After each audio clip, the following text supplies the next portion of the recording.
Frankie here. I'm here with Ruen, California. We're here to talk about experiences and knowledge on Airflares. You've been breaking obviously since the 90s. Can you talk about how people have been using this Airflare? As far as the history, when you started, were they doing Airflare mill? Were they doing flare, Airflare? Well, a lot of people back then was doing more air track than Airflare.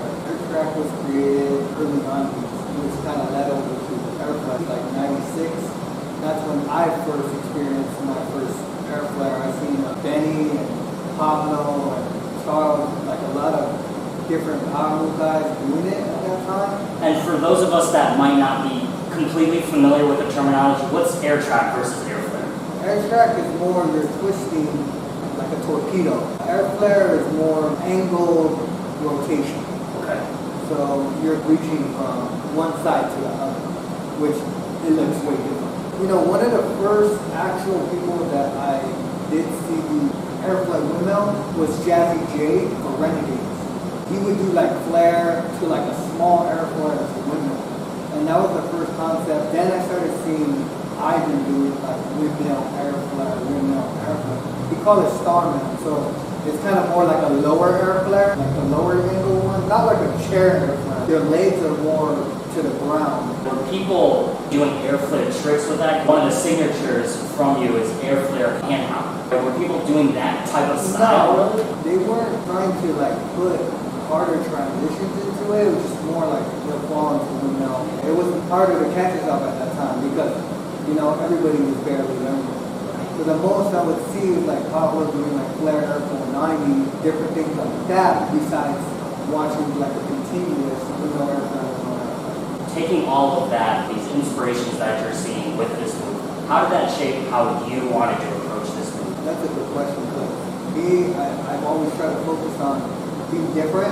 You know, I watch all my mentors, I watch all the people that, you know, have helped me get to where I am today.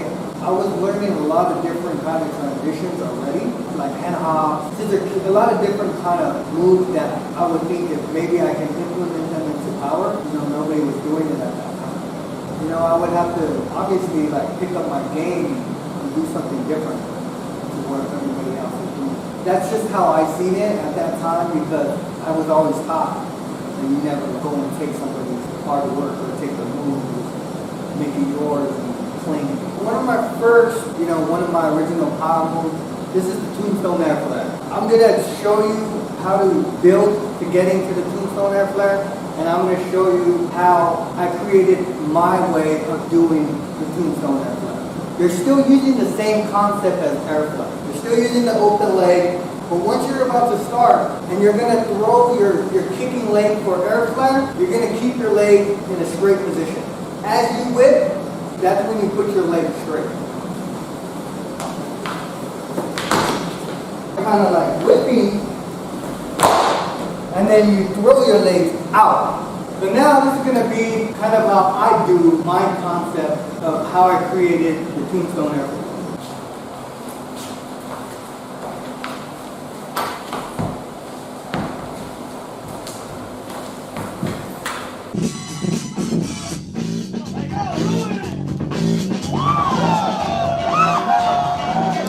So my next transition, we call this the under leg sweep.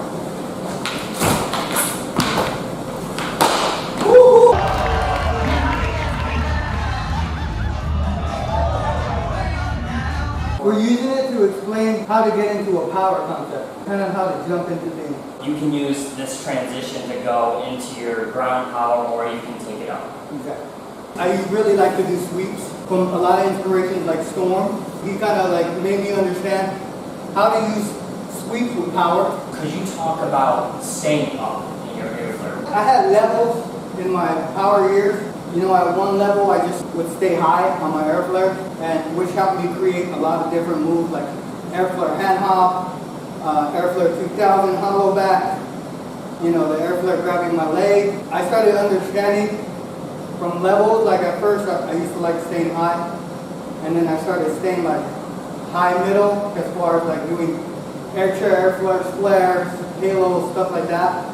For me, I understood that it's like, whatever it is that you're doing, you have to switch it around. You gotta be unique, and you gotta understand the concepts of what you're doing.